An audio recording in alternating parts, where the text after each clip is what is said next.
Eh bien, bonjour à toutes et toutes, bienvenue dans cette nouvelle vidéo, et aujourd'hui c'est véritablement un coup de gueule que je vais passer envers plusieurs entités. Alors on va parler de Microsoft, on va parler de EA, mais aussi de Conquerax qui franchement me gonfle avec ces espèces comment dirais-je, ce mec, cette prétention de dire aux autres comment jouer, comment ne pas jouer aux jeux vidéo aujourd'hui en 2025, que The Crew, qui faisait 10 joueurs actifs tous les mois, oh là là, ne doit pas fermer ses portes.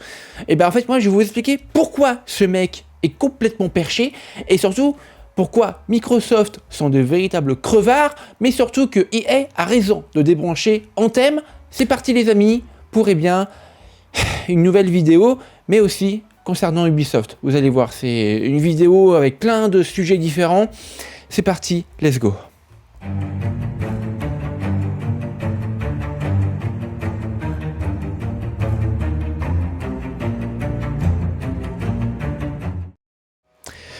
Pour bien débuter cette vidéo, je vais vous mettre des images de jeux vidéo d'une manière aléatoire. Xbox, comme Nintendo, comme PlayStation. Et cette vidéo va essayer de souligner à elle seule l'industrie du jeu vidéo en 2025. C'est plus qu'un champ de ruines, c'est un cimetière à ciel ouvert, un endroit où les ambitions mortes s'empilent sur des promesses complètement crevées. Et ce qui est plus ironique, c'est que certains veulent encore nous faire croire que tout mérite d'être pleuré. Non, tout ne mérite pas une larme. Tout projet ne mérite pas une seconde chance. Cyberpunk 2077, No Man's Sky, Min Heinz, Anthem. Certains projets doivent crever et on doit même accélérer leur enterrement. Mais avant de venir sur ce sujet-là, on va commencer par Ubisoft. Ubisoft, on commence par eux. Une entreprise devenue un cas d'école de dégénérescence structurelle et culturelle. 3 anciens cadres condamnés pour harcèlement moral et sexuel, c'est pas un accident, c'est la suite logique d'un système qui a tout toléré tant que ça ramenait du chiffre. Et pendant que la justice commence enfin à pointer les responsabilités, qu'est-ce que fait Ubisoft? Il place le fils d'Yves Guillemot à la tête du comité de transformation. Oui, Charlie Guillemot, le fils du boss. Le remake de la monarchie dégénérée. Alors c'est pas une vraie forme, c'est une dynastie. Ubisoft se nettoie la face, mais pas les tripes. Dans les bureaux, l'ambiance est glaciale. Tu bosses sous pression, dans une boîte qui ferme des studios à tour de bras, qui force les retours au bureau alors que les résultats sont à la ramasse et qui fait semblant de bouger alors que tout le monde sait que c'est pour sauver les meubles, pas les employés. Alors, Ubisoft est devenu un navire, un bateau, sans bar, sans navigant, qui prend l'eau, dirigé par un capitaine qui te dit que c'est de la pluie. Et puis à côté, dans l'autre côté du rivage, il y a Xbox. Xbox, là, c'est plus de la gestion, c'est du sabotage contrôlé, du damage control, comme on le dit en bon anglais. 9000 licenciements, alors qu'ils viennent d'avaler l'industrie entière, avec 100 milliards de dollars de chiffre d'affaires générés l'année dernière. Activision, Zenimax, Mojang, King, tout le monde y passe, tout est à eux. Et au lieu de stabiliser, d'innover, de enfin sortir des jeux solides, qu'est-ce qu'ils font? Ils débranchent tout. Des jeux annulés, des jeux désossés, des jeux en kit, avec 15 000 patchs à l'arrivée, et une version multiplateforme, le fameux slogan « Everything is an Xbox », tout est une Xbox, qui transforme les services vagues sans identité. Xbox n'est plus une console, c'est une icône verte sur une appli télé, ça ose encore sortir des prototypes de consoles portables, là où leur espèce de Steam Deck sous stéroïdes, les fameuses Xbox portables, Rogue Ally, avec leur leak dégueulasse qu'on avait déjà démonté avant même l'annonce officielle. Bon, à l'époque, je disais déjà que ça faisait cheap. Aujourd'hui, même avec le reveal public et officiel, ça fait toujours aussi cheap. T'as l'impression d'avoir une manette Power A avec un écran collé dessus. Qui va payer pour ça? Personne. Les joueurs veulent pas de ça. Tu lances pas Starfield sur un truc qui chauffe comme un grille-pain, qui tient 42 minutes sur batterie. Microsoft, faut arrêter de jouer avec les faux constructeurs. Vous êtes bon pour le cloud, pour le service, pour le Game Pass, pas pour le hardware. Et ça, depuis au minimum la Xbox One. Acceptez-le. Xbox est juste une app. Xbox n'est plus une console de salon. Et tant que vous continuerez à faire semblant, vous ferez souffrir l'écosystème entier. Et IA, dans tout ça, il tue Anthem. Enfin, un soulagement. Vous savez, ce truc que tout le monde a oublié. Un jeu né d'un fantasme de marketeux, mal né, mal conçu, mal suivi. Et là, t'as qui arrive? Conquerax, l'inévitable, le champion de la mémoire sélective, l'apôtre de la nostalgie qui défend la préservation du jeu vidéo comme un combat sacré. Il dit qu'Anthem est un mauvais jeu. Bon, là-dessus, il a raison. Mais malgré ça, tu sens qu'il va quand même pleurnicher parce que, oh, les serveurs, ils ferment.